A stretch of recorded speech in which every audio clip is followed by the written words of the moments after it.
let's check out what our old buddy Steven Crowder's doing these days. Oh, yeah. It's Friday.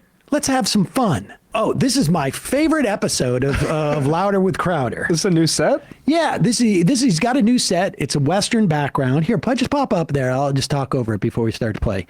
This is a great new set he has where it's a Western background. He doesn't have as much makeup on as he usually puts on, I guess, for his show. I like it. It's a little bit more down and dirty. Oh, wait, I'm sorry. This is a deposition. This is a deposition in a lawsuit that apparently he settled for defaming someone. The thing about Crowder is a big fact checker, except for Puts all his research in the comments, as he loves to tell people. Yeah, exactly. Here he is being now. I want to make it clear: this has nothing to do with his divorce. This has nothing to do with the video of him berating his pregnant wife. Growth in his lawyer. No, this is a completely different legal situation that he's in. In terms of, let me do it this way. You would agree you should not display the image of a suspected mass murderer unless the image had been confirmed by someone involved in the official investigation or by reference to some kind of primary source. Would you agree with that? No. All right, pause it. Okay, so now the reason why he says no, let me just give you a little bit of backstory. There was a mass murderer who shot up a mall. This is in California, right? Texas. The mass murderer shared the name of somebody else. And a couple of websites started putting up the picture. And in fact, if I remember correctly, Steven Crowder crapped all over. He said he had to find the picture. What was it from? Like some like foreign outfit. Can you look this up as to what the outfit is? Where Crowder had to find this picture because no one else had the guts in the American media landscape to put this out there, and only he had the guts to show it. I can't remember what it was. I don't want to say the publication that he claimed he got it from, but maybe we'll play that clip on Monday. But Crowder was super excited that he was going to be doing the one, and so he has to say no. I don't need to check the validity of a picture. Why? He doesn't need to, and he's going to explain right now. Let's hear it. Source. Would you agree with that? No. Okay. And would you agree that you don't fulfill your responsibility in verifying the photo of a mass murderer by assuming that another news organization has verified the photo? No. Okay.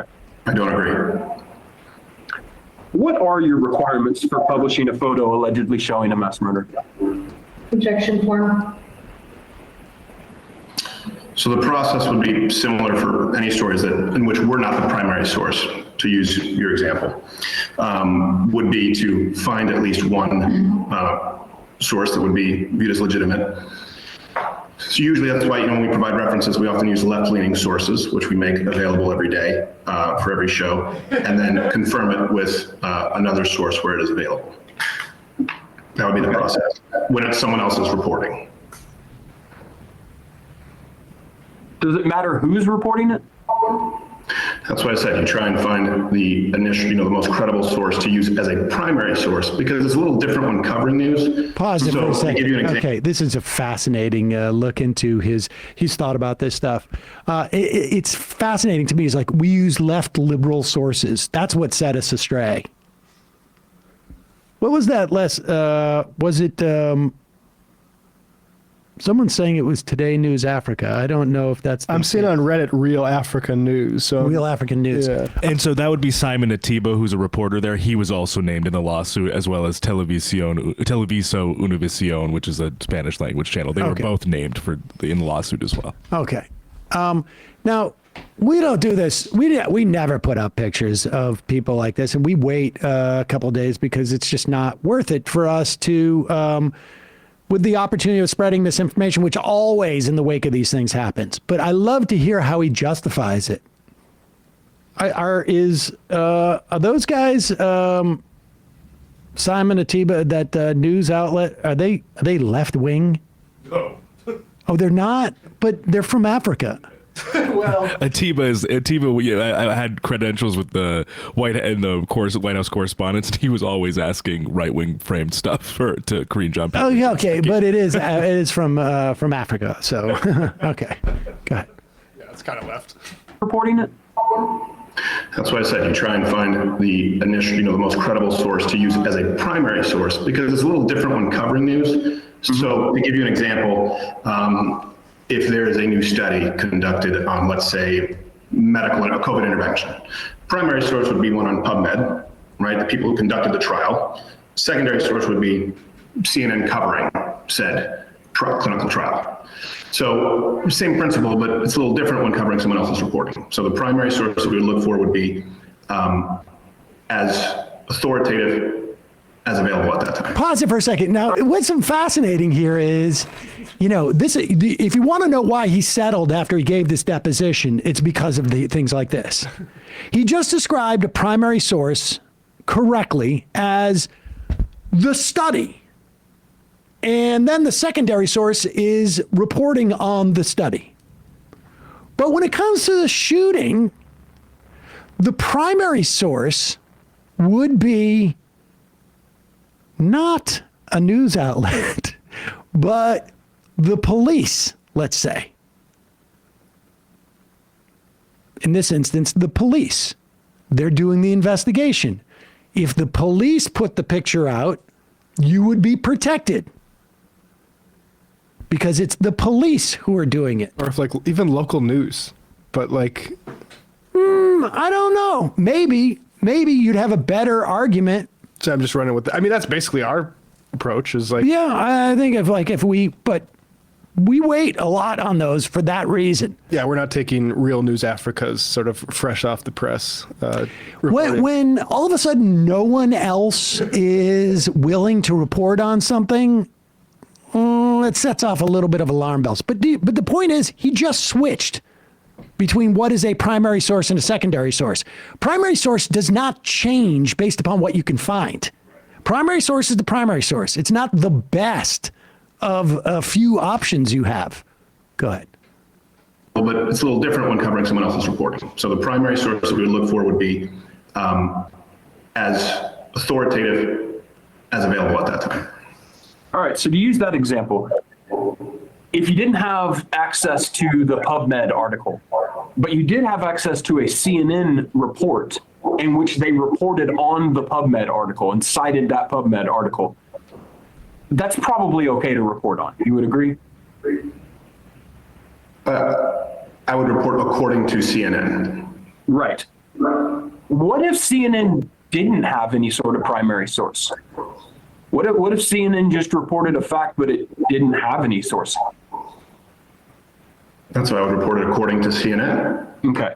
And it would be important for you to make clear that you had not been able to verify that. Would you agree to that? No. Okay. Let's talk a little bit about this incident we're here about today. You understand that on May 6, 2023, a neo-Nazi mass shooter murdered several people at the Allen Outlet Malls. Objection form. No. You don't understand that right now, sitting here today? The way you said it, no. Help me understand what you mean by that. What is it about that I don't understand a neo-Nazi mass shooter, no. Mass shooter, yes. No. Neo-Nazi mass shooter, no. Okay, you're aware that the shooter had tattooed neo-Nazi symbols on his body. Sure. You're aware he did it with a right-wing death squad vest. Right, you don't contest any of that. I'm aware that was reported, yeah. All right, well, I'm not asking you whether it was reported. I'm asking you whether you can, do you believe that's true? Do you contest that? No, I don't contest any of the tattoos, no. Okay. So I guess the hang up is you have a shooter who's tattooed up with a swastika and SS lightning bolts, but you're hesitant to call that a neo-Nazi mass shooter. Correct. Okay. You covered that shooting on your show and your website. It's very strange. Interesting. I mean, I don't know that it had any. In fact, you can almost hear the lawyer being like, "Wait, what? Like, why are you even contesting that?" I don't know if he thinks there's some other hidden story there. It's an Antifa guy in deep cover. I mean, one wonders why he was so hesitant to accept that this was a neo-Nazi. Is it because he thinks there's like, this is a secret like agitator? Or is it that like he doesn't want to malign neo-Nazis? He can't call a Nazi even if he did a shooting with swastika tattoos. There's your truth teller. Fascinating. Maybe he thought he was just being really clever, but you know what happened? He walked out of this room and his lawyer said, Stephen, could you sit down for a second? We're going to want to settle this. But I've got alimony payments. We're going to want to settle this.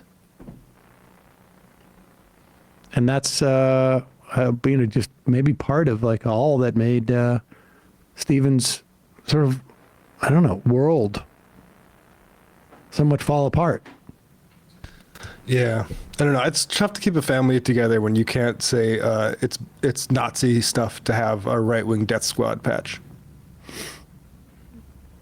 I mean, you can't blame a guy just because he's wearing the tattoos and the outfit and then also doing the mass murder. Did he have a manifesto? Amazing.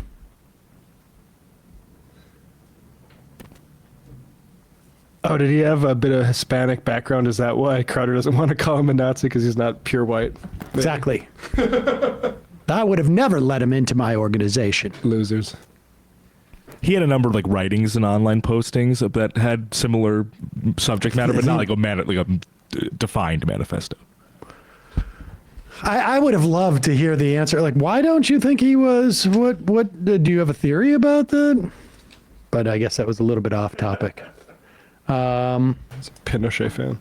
Folks, we have run out of time.